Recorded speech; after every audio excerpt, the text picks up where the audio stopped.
Hey there, and welcome to That News You Care About, a weekly video game news show from the folks over at That Nerdy Site. Today is Tuesday, September 8th, 2020, and I'm one of your hosts, Logan Wilkinson. Joining me this week is my Phoenix son, Trevor Starkey. Hello, hello. And video editor Boy Wonder, Frank Pisani. What's up, nerds? Trev, we got some big news. This is a triple-decker episode of That News You Care About. What is the first topic of the show here going to be?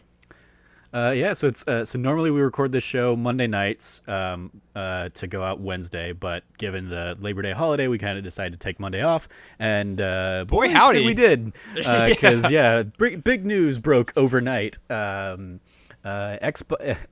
you kind of titled this first one, Xbox got a price and date, fam. The long-rumored Xbox Series X console has been officially confirmed, priced, and dated following some Labor Day leaks, all but confirmed previously as leaked Xbox controllers mentioned the Xbox Series X compatibility. Credible images began circulating online Monday afternoon, revealing the look, price, and specs of the unannounced console. A few hours later, the official Xbox Twitter account posted that meme of the awkward-looking monkey puppet. And then eventually at 12:13 a.m. Pacific time, Tuesday morning, they posted, "Let's make it official," including an image and a $299 price point.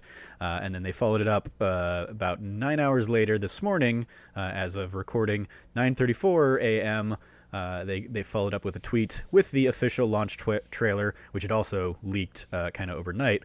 But this version of the trailer had the official November 10th, 2020 date. So no confirmation yet on the Xbox Series X console. This is all relevant to the S. But some of the kind of rumors alongside all this, and the one of the sites that published the $299S price point also quoted a $499X price point, but that has yet to be confirmed.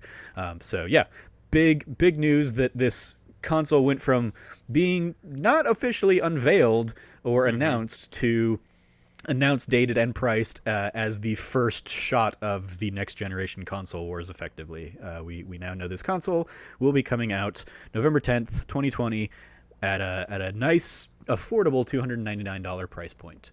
Doesn't have as much power. It's not as robust as the Series X. It is a digital-only edition, for example, and it has the now very much mocked kind of looking like a speaker design, but it is out there, and now it is in Sony's camp to kind of start announcing their price and dates, which are rumored to maybe be this week, but maybe not.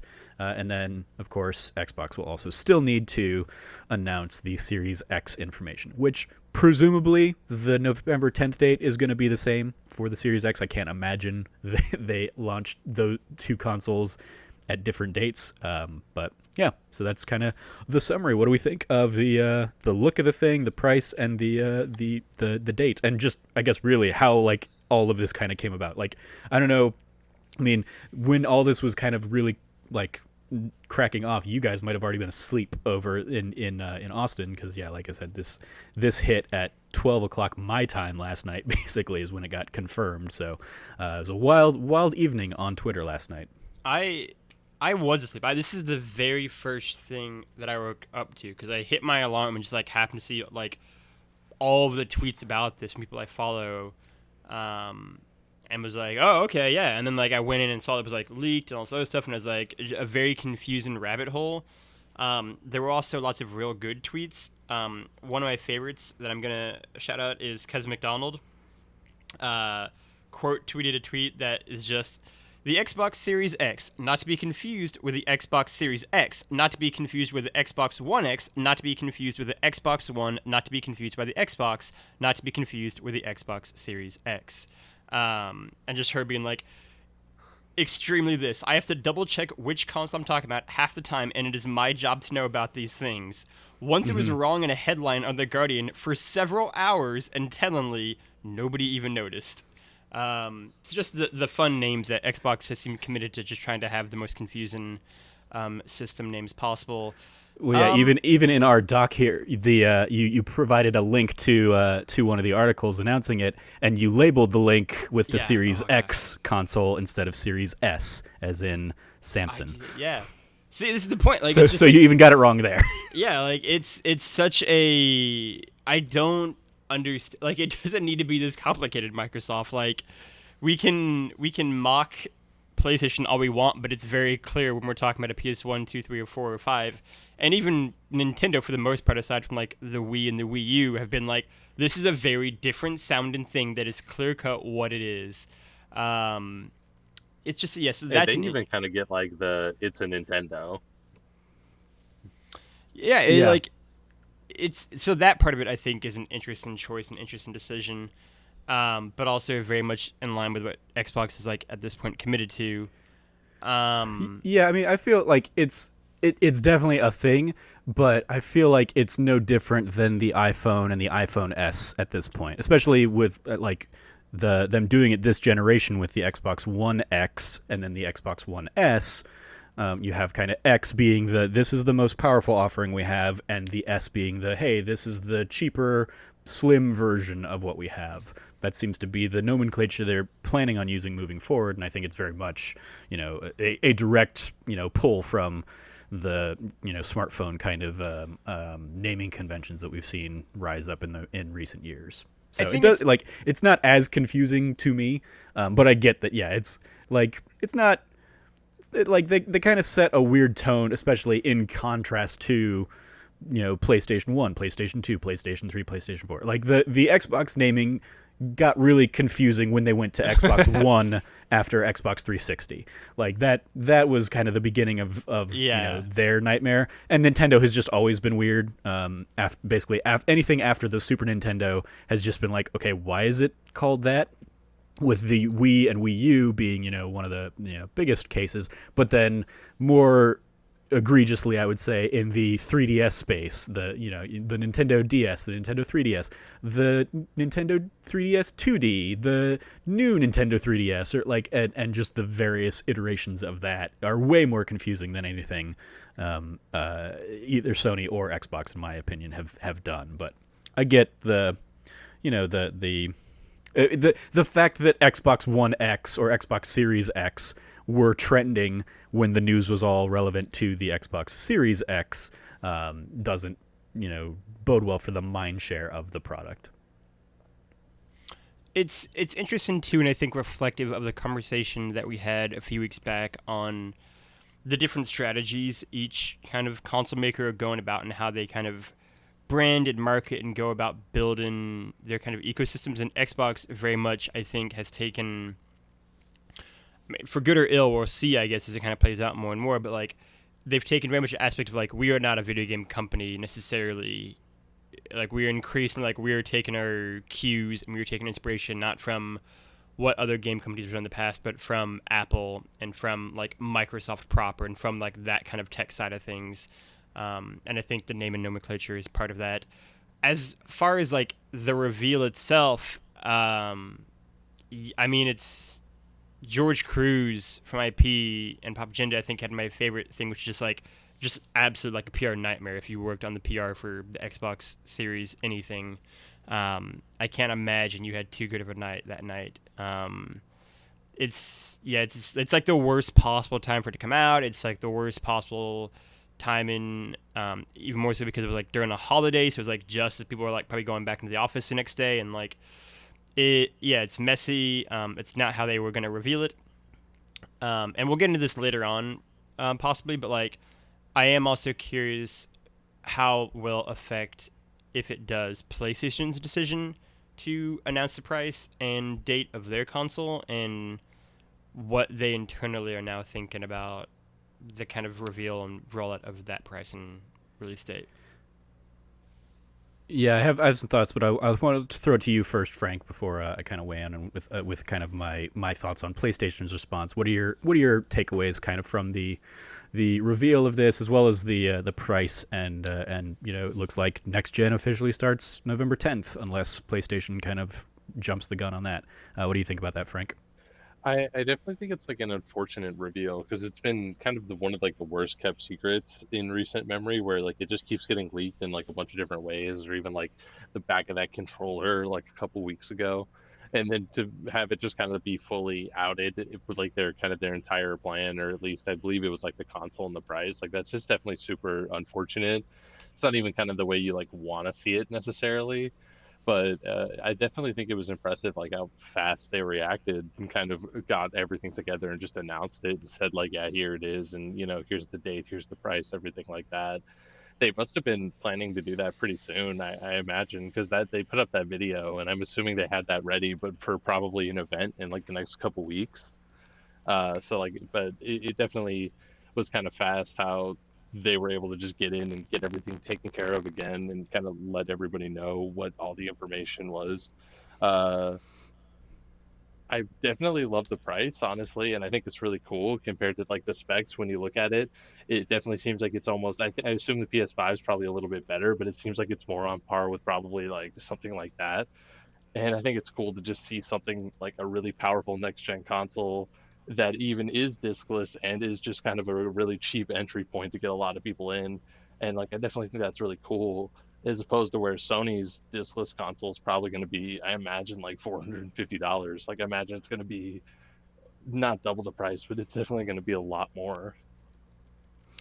Yeah, this definitely seems to counter, like what, a week, 2 weeks ago, or however long it's been now since Halo got delayed. Everybody was like, "Well, I guess I'm not buying a Series X, or like, I guess I'm not buying a next Xbox." The end of this year, and then this comes out at $300, and it's like, well, that is the right price if you want to go and play basically all the third party stuff that's going to come out to next gen and this gen next year, and you don't need the super highest performing stuff, but you want something that has that extra oomph behind it, and especially like the loading times, being one of the big draws of next gen, being able to cut that down.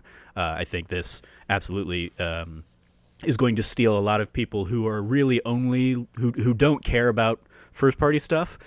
This might steal a lot of those people away from PlayStation's ecosystem right now, since it will almost certainly undercut drastically what PlayStation ends up bringing to the table for their iterations of their console.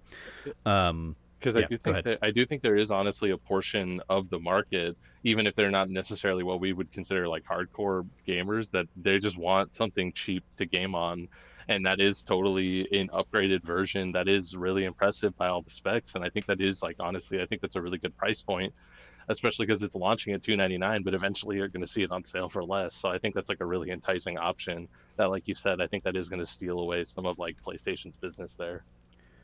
Yeah, one of the thoughts I had when I saw the price point kind of officially announced was, the Switch is currently $299 and is a drastically inferior in terms of like quality and performance system. And like my initial response that lasted all of maybe 5 seconds was, oh, I wonder if Nintendo will actually like respond to that and have to drop their price. And I was like, Nintendo doesn't do that, so never mind. So like the Nintendo is going to continue doing whatever Nintendo does, and it looks like now Xbox is kind of heading in that same, like, Xbox is going to do what Xbox does. This very much, they some of the reporting around this highlighted kind of financing options for the system, to go along with the subscription service that Game Pass is. So they're very much looking for that monthly, like lower monthly dollar revenue, as opposed to let's get $500 on this system, and try and make our money that way. And I think for what they're trying to do, I think it's certainly working for them as a solution. I don't know. The biggest thing I always come back to with Game Pass is how drastically has it affected like what their first party sales would have been. But since we didn't really know numbers from them this generation anyway, I don't think we'd ever really be able to analyze and identify that. But the idea of being able to play any first party Xbox game for the, was it $15 a month now, effectively, for like the Ultimate Game Pass monthly subscription, being able to play any of those games instead of having to shell out $60 each time a new game comes out. They're probably making less money up front, but they're I mean, they're certainly making money from people like me that only boot up my system, a few times a year maybe, but I'm still paying for the monthly Game Pass, even when I'm not loading up that system. So, yeah, it's why so many entities have moved to the monthly subscription model in recent years, is because, hey, you make money when people aren't using the platform. Your Netflixes, your sustainable giving drives for NPR and all that kind of stuff. One of the things I did want to touch on, going back to kind of what PlayStation's response will be, is one of the other kind of side stories that hasn't been getting like as much traction, but like all of us kind of have made our like little jokey tweets about it, are that PlayStation, a leaked thing, or it might even be an official thing, but basically there are PS5 pre-orders going live on Thursday, September 10th, for very gaudy, expensive versions of the PlayStation, i.e. gold trimmed and rose gold trimmed and platinum trimmed versions of the PlayStation. This was pulled from a UK thing, basically announcing like, a platinum digital PS5 selling for £8,199, with the 24 karat gold version going for 79.99 British pounds. And then one of the things that kind of this does highlight, though, is that there might just be a flat $100 discrepancy between the digital version of the PS5 and the disc version of the PS5, because all of the prices for the disc versions are £100 higher.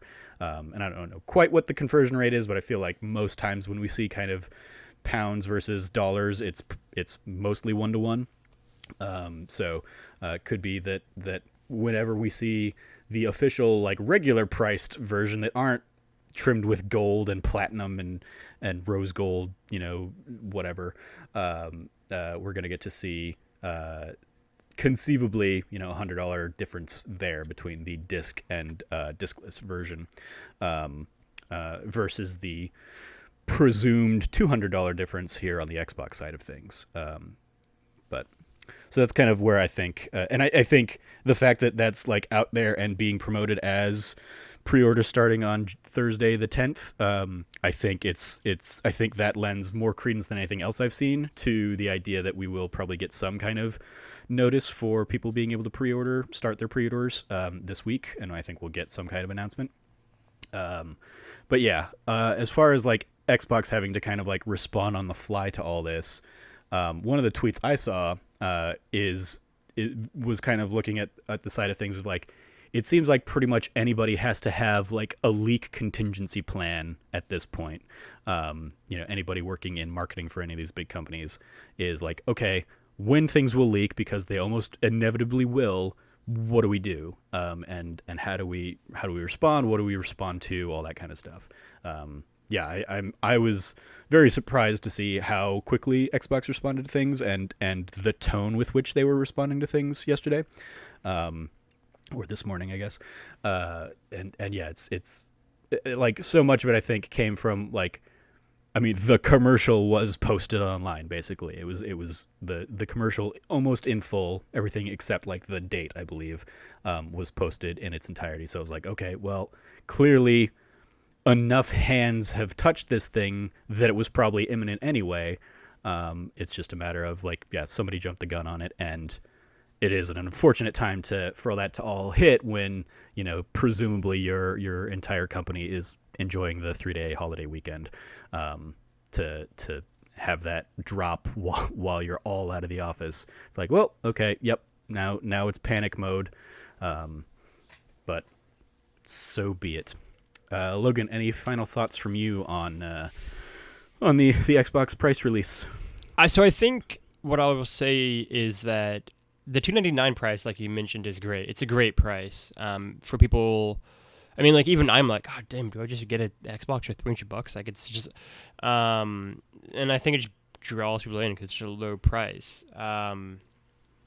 The $499 one is, again, if anything, it's maybe higher than people thought Xbox might go. And so it is this interesting dichotomy and spectrum that Xbox, I think, again, just kind of Xbox being Xbox, is just doing their own thing, and they almost don't really care about anything else. And so I think I'm most curious now about the repercussions for what Sony does, right? Like, I've long been on the station and kind of the stand, the hill that anybody who thinks the PS5 is going to be $600 is crazy. Like, I just don't think Sony will do that. They can't do $599 again. Like it's Yeah, still there's like a meme and like something that hurts them from like over a decade ago.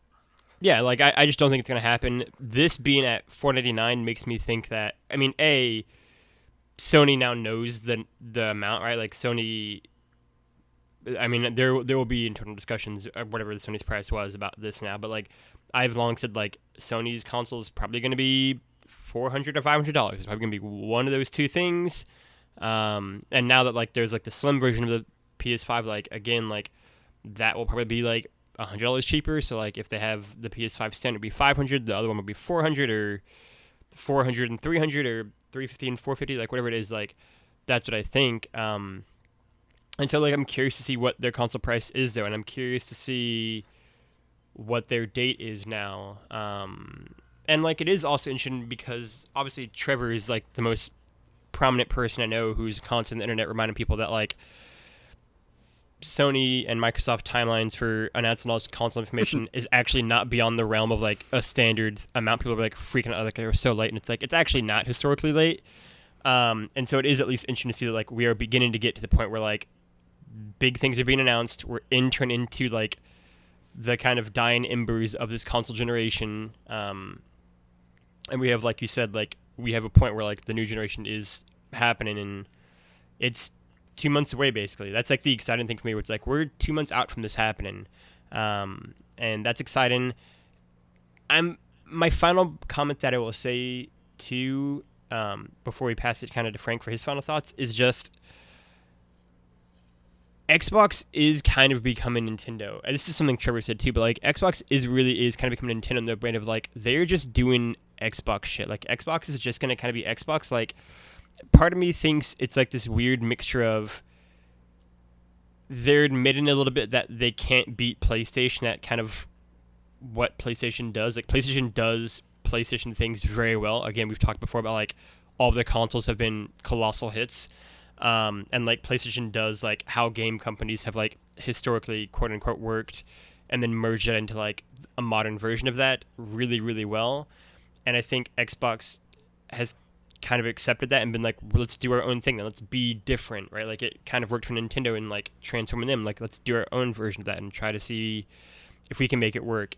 And the jury's out on that, I guess. But it is interesting, I think, to increasingly see it be a thing of like Xbox isn't, I feel like, increasingly concerned still maybe, but like increasingly less concerned about like what Sony is doing in terms of like they're like we're not necessarily competing in the same way anymore. Like they're doing their own game, and like this whole rollout and announcement and everything about it just feels like another example of like they're just doing Xbox shit out there, and Nintendo's doing Nintendo shit, and like PlayStation is kind of the only one that seems like left doing what all these companies used to do 10, 15 years ago.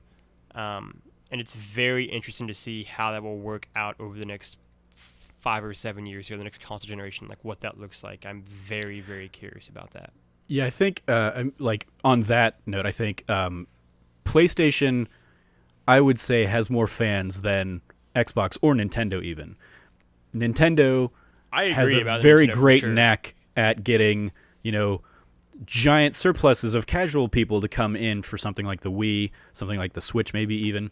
But consistently, PlayStation's consoles sell 60, 80, 100 million units, never below suggesting 80, to me that they have that significant fan base. And then Xbox, specifically in the 360 era, really thrived on third-party companies kind of coming to Xbox and people going third-party by going Xbox.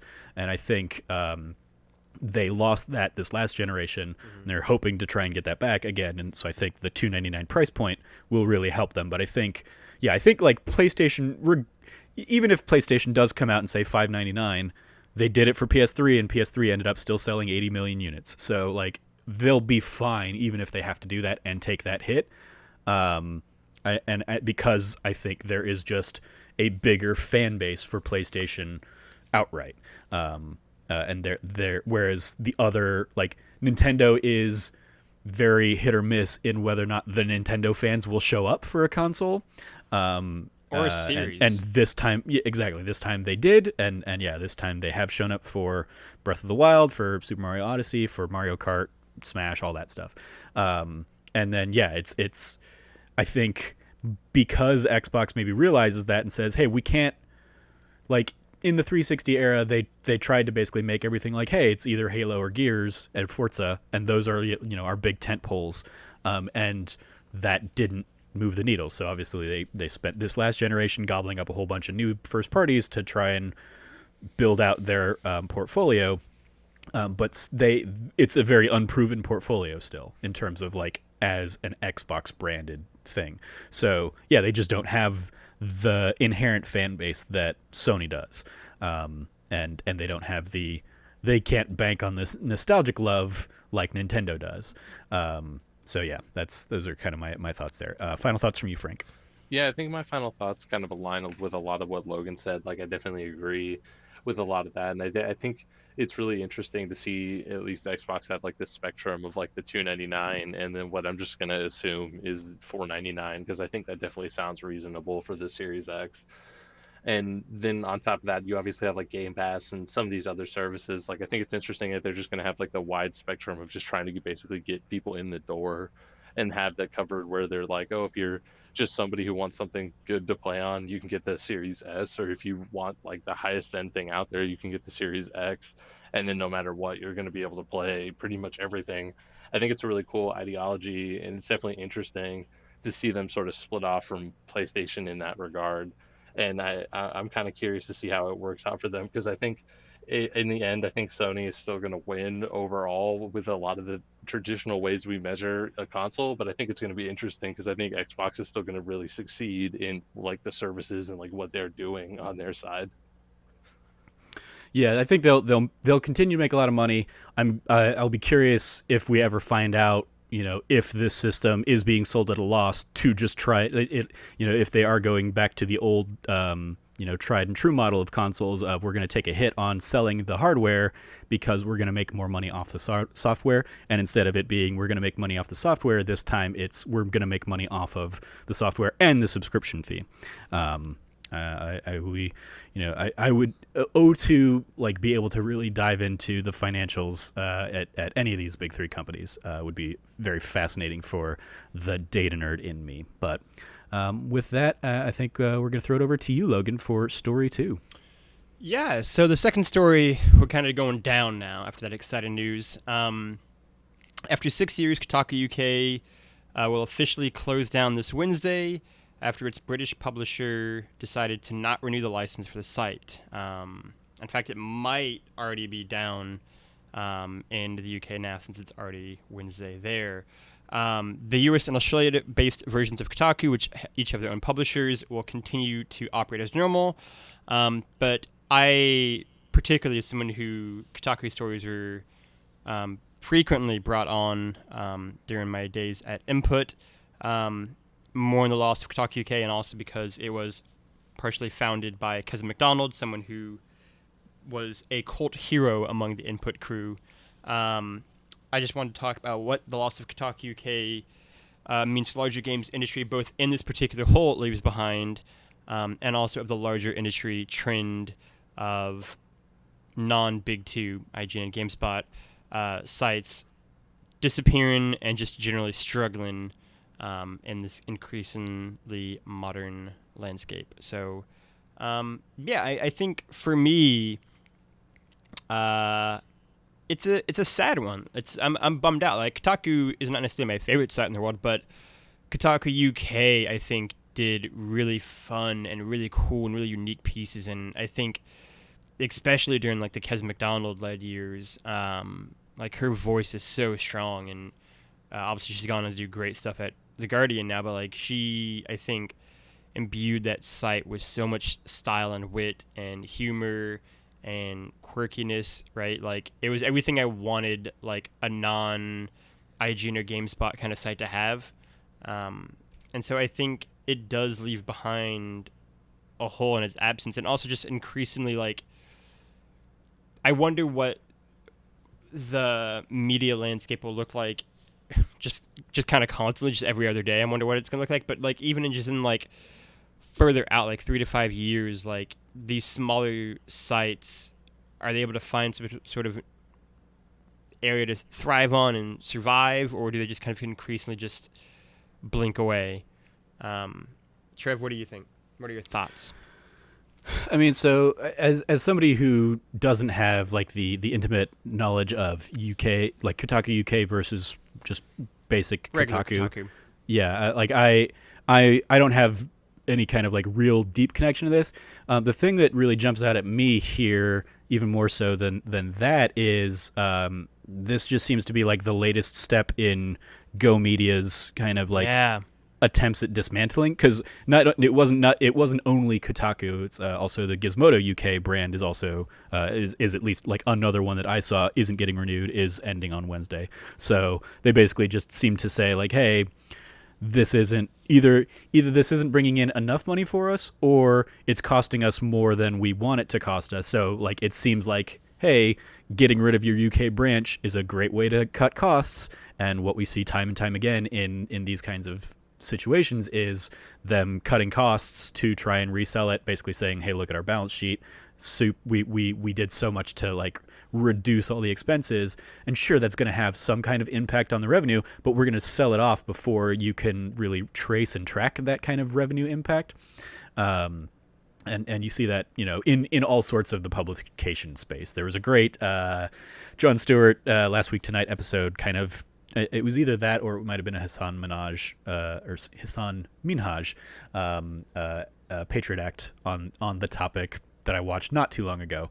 That was really going into kind of that mentality, and so I think that's what's at bigger play here, as opposed to like, because I mean, I don't have any reason to expect that Kotaku UK wasn't performing or Gizmodo UK wasn't performing, and I feel like in some of the statements that have come out, there might have been something to that effect, to say like, hey, yeah, it makes financial sense because we weren't, you know, covering our ground. But a site like Kotaku, I think, is more than covering its bills, and so this just strikes me as the latest step of Go Media and Jim Spanfeller, I think, is the guy's name, just kind of like gutting the product that they purchased, with future plans of offloading it to somebody else.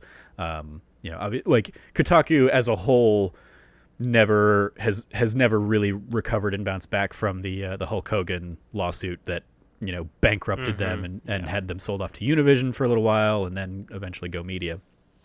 So like they've just been in, I would say, constant turmoil since that, and that all would have happened, you know, in the time that Kotaku UK was running. So that's kind of where I see things, without really the intimate knowledge of, like, yeah, I remember when Keza started, because I'm pretty sure she had like left IGN to go start Kotaku UK, right? I believe so, yeah.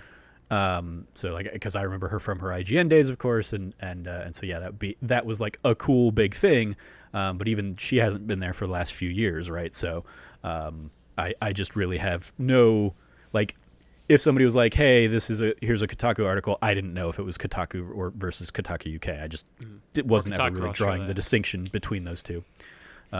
So those are kind of my thoughts on the matter. Is that this more seems like the larger business ramifications of things going on, as opposed to like, hey, can, you know, a game site really survive if it's not one of the big two? I think it probably was surviving just fine, but it's not surviving, much like many newspapers aren't surviving this like hedge fund buyout that you're constantly seeing, and the churn that companies are making, for like they're turning these things into a product to sell instead of a service.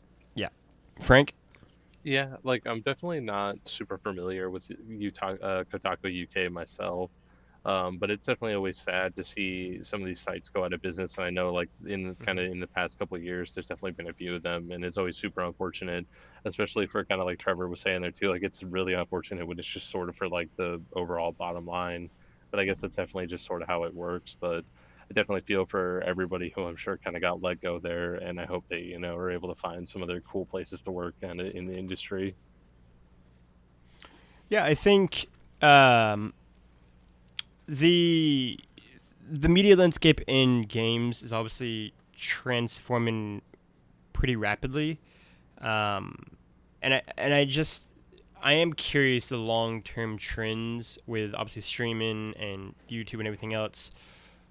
The sites that survive and don't survive, and the ones that kind of can adapt really well, um, and also the sites that still really value the written word, which I think Kotaku as a whole does pretty well, and Polygon I think does pretty well, in addition to also doing other things. So I always mourn the loss of a site like that. Um, Obviously, as Frank said, we wish all of the best to everyone there. We're going to do a hard pivot. Frank, talk to us about Nintendo. Yeah, so our story number three here is kind of related to some of the Nintendo news that came out recently. We kind of pulled the biggest story here to be kind of the main topic, but that's they announced Super Mario 3D All Stars, which is basically an updated 3D version of Super Mario All Stars from the Super Nintendo. But this version for Switch includes Super Mario 64, Super Mario Sunshine, and Super Mario Galaxy, kind of all not they're just kind of ports. They're not remasters. They're just kind of pulled over. But it is kind of cool. It looks like I guess they'll kind of be widescreen, and they're kind of fully ported over to work on Switch. Because I know there was also some concerns with the Super Mario Galaxy as well because of kind of the motion controls. But it looks like everything's kind of working there on Switch. Yeah, this is one of those stories that like the thing here that this the Switch version has already like one of the news stories that we saw is that has already kind of become the second best selling game of the year on Amazon. Is it goes back to that idea of like Nintendo fans, can be rabid and can show up when they feel like it, but it's not always the case. And this was one of those, like, it was just the whole thing got revealed at like a 7 a.m. direct or something like that. No announcements, just dropped out of nowhere. Yeah, no, exactly. No kind of like pre-hype, like teaser saying like, hey, we're gonna celebrate the 35th anniversary of Mario. In a day or two. This is when it dropped, and people had maybe been a little bit tipped off by it, but it certainly didn't get nearly the fanfare that other directs have in recent weeks even. And yeah, the 3D All Stars being kind of probably the biggest announcement out of that, with its weird little caveats of it's Super Mario 64, it's Sunshine, and it's Galaxy, not Galaxy 2, which is a thing that's a whole bunch of people are out there saying like, why not Galaxy 2?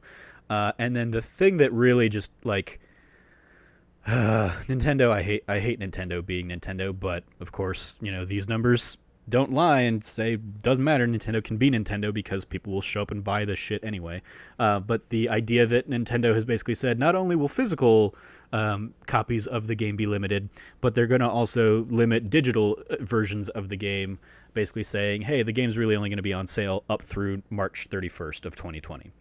And it's just like, why is that a thing that Nintendo insists on doing here in 2021 or 2020 and 2021? And I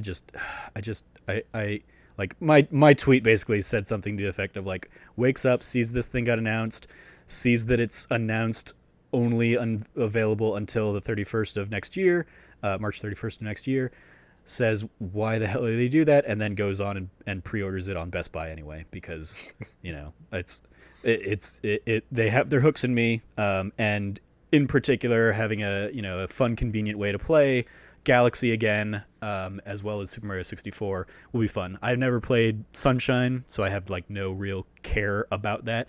I'm very curious on if I'm even gonna bother hopping into Sunshine, or if I just kind of will let the like general malaise of the industry saying like, hey, you didn't really miss much if you've skipped out on that one. If I'll just kind of let that stan. Because as it is, I like when Odyssey came out, I very much was like, Odyssey is a better game than Super Mario 64, in my opinion. But Super Mario 64 is the much more infinitely replayable one, because if you want to get all 120 stars in that game, that's way easier to do than getting 999 moons in Galaxy, or in Odyssey. So it'll be like, hey, that'll be a fun weekend to, you know, sit down and boot up some Mario 64 if I'm in the mood. But also just, hey, yeah, I'll get this thing. Since it's going to be limited, I might as well pick it up and might as well have like a copy of it that, you know, even if I never play it, will be there in my collection. I don't have to worry about Nintendo basically saying like, haha, you can't buy it anymore. Nah, nah, nah, nah, nah. Stupid Nintendo. I think for me, and I tweeted this out, I just really loved Trevor's Twitter thread basically about this. When it was in peak, like, years long frustrations that me and Trevor each had about Nintendo just like coming out, and it was great.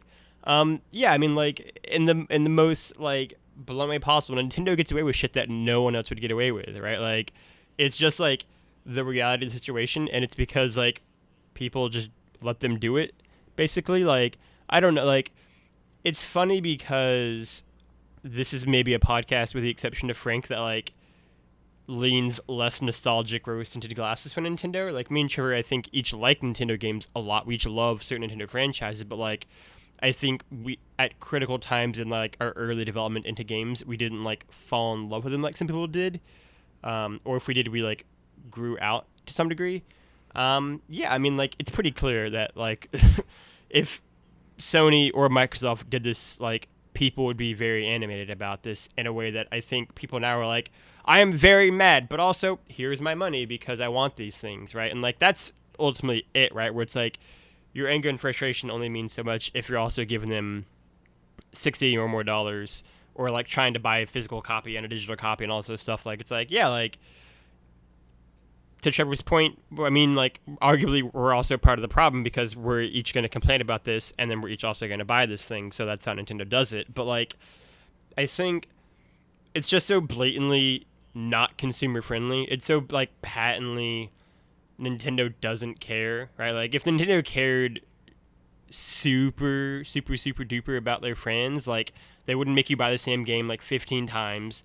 They wouldn't make you do all these things that they make you do, jump through all these hoops to make you jump through. It's like, this is such a, and like, it's so unnecessary in this case. Like, they didn't have to do it like this. Like, if they just announced, hey, for the 35th anniversary of Mario, here are 3 classic Mario games, 2 iconic ones, Mario 64 and Mario Galaxy, each getting like perfect 10s from IGN among others. So it's like, here are 2 all-time great games. Mario Sunshine, some people really love it. It's like a cult classic game, if you want to call it that. Like, but either way, it's a collection of 3D Mario games that people have been asking for forever, basically. And it's for the 35th anniversary. Here's all this wonderful Mario news. It's great. You can buy it forever because that's how this works. And instead, they just like needlessly put on this weird arbitrary deadline for that, just for no reason other than because, as Trevor astutely pointed out in one of his tweets, it's the end of the financial like deadline for that quarter. I think it's the second quarter, I believe. I don't think that was that wasn't me. I didn't comment on that. But somebody that, I mean, did. that's it. That is, March 31st is the end of Nintendo's fiscal year. So yeah. So it's like, so yeah, that's certainly one of the narratives of like, maybe they're really just trying to drive in a year where a lot of their stuff has had to be pushed because of COVID complications. Maybe they are just trying to drive as much revenue towards their fiscal year, as they can. But at the same time, this is also the year where, because of COVID, Animal Crossing did numbers far and above anything it would have done, had we not all been in quarantine when that game came out. So it's just Nintendo being weird ass Nintendo. Being but just Nintendo, yeah. March 31st being the end of the fiscal year might have something to do with it all.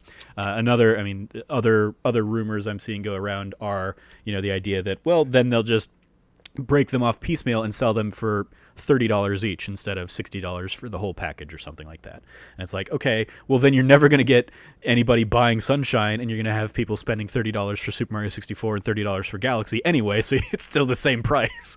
Just whatever. Just stop being stupid, Nintendo.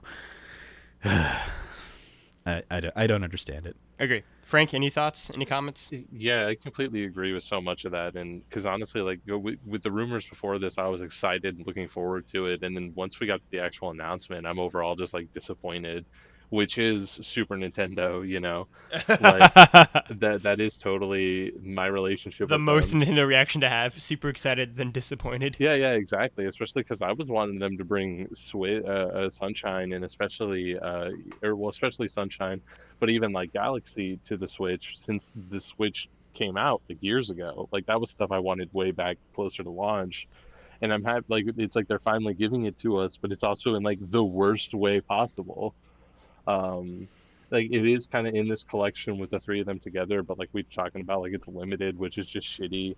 I also, I guess they would just be ports, but it's also like kind of like even Logan said, like they've made us buy these same games like 15 times. Like I'm happy that they're on a console that's like modern and playable, but it'd be cool if they actually did something to it. Like especially when they just, with all of the Nintendo leaks that kind of happened earlier this year, they just got Super Mario 64 like ported to PC where it like natively runs there, and it runs in like 4K and it just looks way better. And I'm like, Mm-hmm. and basically they're just like, oh no, you get the same N64 version. Like we're not going to do anything to this. We're not going to try to make it look nicer whatsoever. Like this is literally just the N64 version, and I think maybe it's in widescreen. Like I think that's the best thing you're going to get from them, which is just kind of like unfortunate. Yeah, I think it's in an era where Capcom is putting so much into the Resident Evil remakes, and obviously we just got the Tony Hawk 1 and 2 remake that is being loudly and wonderfully praised by anybody who's really touching it so far. Like the fact that Nintendo continues to just put out the barest of bones in terms of like ports, with no real work going into any of these things is infuriating, because it is very much them just being like, we know we don't have to put any time into this because you'll buy it, so why should we? Why should it's the same? It's the flip side of the Go Media kind of thing of like, hey, why should we increase our expenses on this because we're not going to get a huge return on that? Let's just put out the minimum viable product, and people will pay $60 for it, and we'll go about our merry way and not give a shit. And there's a different guy in the conference room who's like, oh, and if we don't put Galaxy 2 in it, then we can do 36th anniversary edition, and we can put Galaxy 2 in it, and everybody will spend $60 again, and we'll just keep making money off the same games. Yeah. I agree. Does anybody have any final thoughts about Nintendo and how they're a monster? No? Okay. I mean, the other thing that this kind of, I think, indicates is the idea of like, is there going to be a N64 online? Is there going to be a GameCube online? Those, like, obviously the online, the Switch Online has the NES, that you can, you can play the NES games, you can play the Super Nintendo games now, including Super Mario All Stars, the original on the SNES online mode. So that was a cool little thing, I guess. But given that they're putting out really one of the only flagship titles that they really could put out on an N64 online, and they're selling it to people, what is the likelihood that 6 months down the line from that they're going to say, okay, here's N64 online? Because at that point you're 3.5-4 years away from like the launch of this console, and it's like, I just don't think that's what they're planning on doing. I don't think they have any plans at this point of doing further like generations of Nintendo. If they do, they will continue to do it like this, and they'll just say, especially because like if you really think back on like the N64, they just don't have the rights to a lot of those classic kind of things. Yeah, they'd have to make some issue. real deals with Rare and Microsoft if they want to get the Banjo games, if they wanted to get GoldenEye on there for some ungodly reason. And I feel like they would do that at the beginning of a console, not like you said, 4 years into one. Yeah.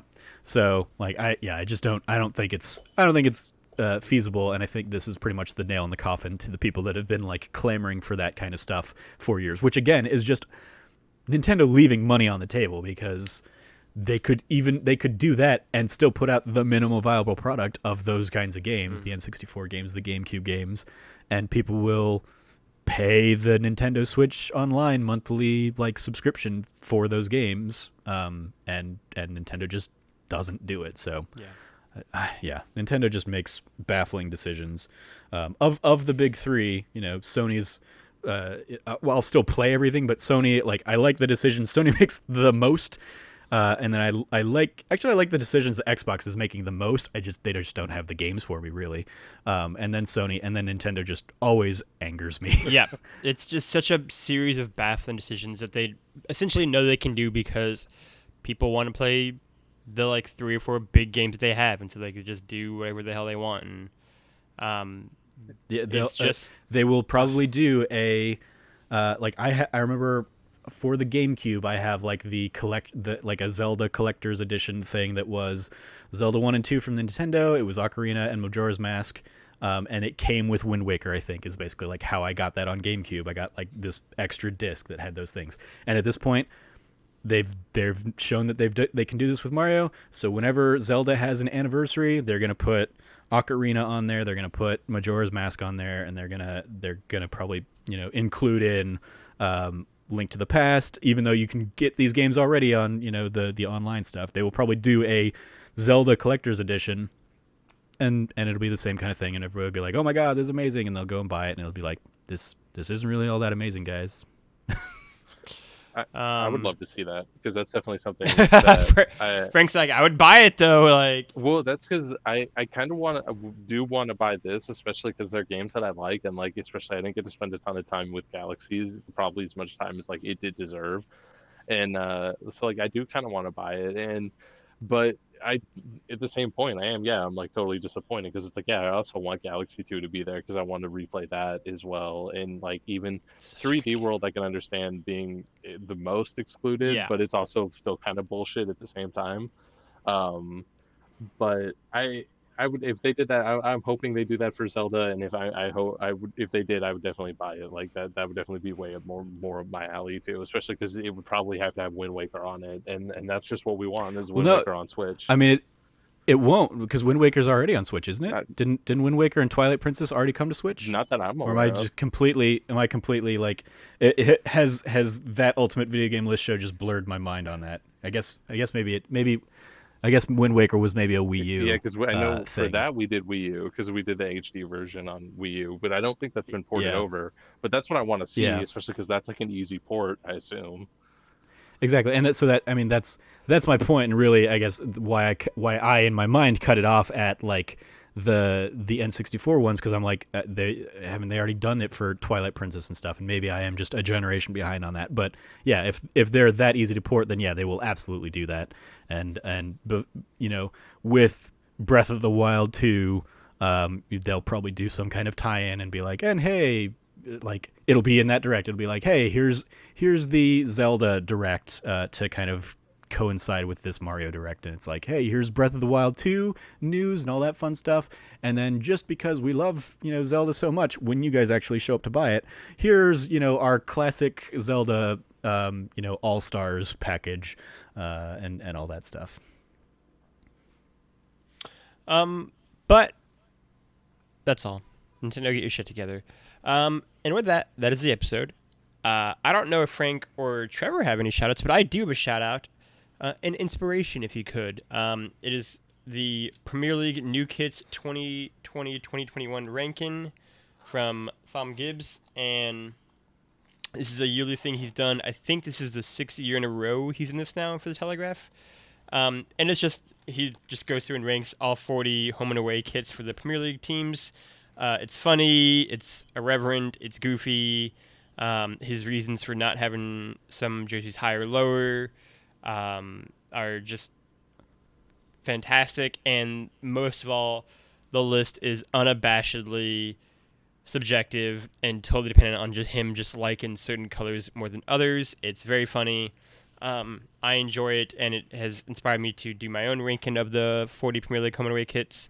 That will be coming to That Nerdy either this week or early next week to celebrate the launch of the season. So that is my shout out. Trevor, Frank, do you have anything that you would like to give a shout out to? Nothing from me, no. Yes, Frank? Same, nothing on my end. Awesome. Then that's the show. Good job, everybody. We made it.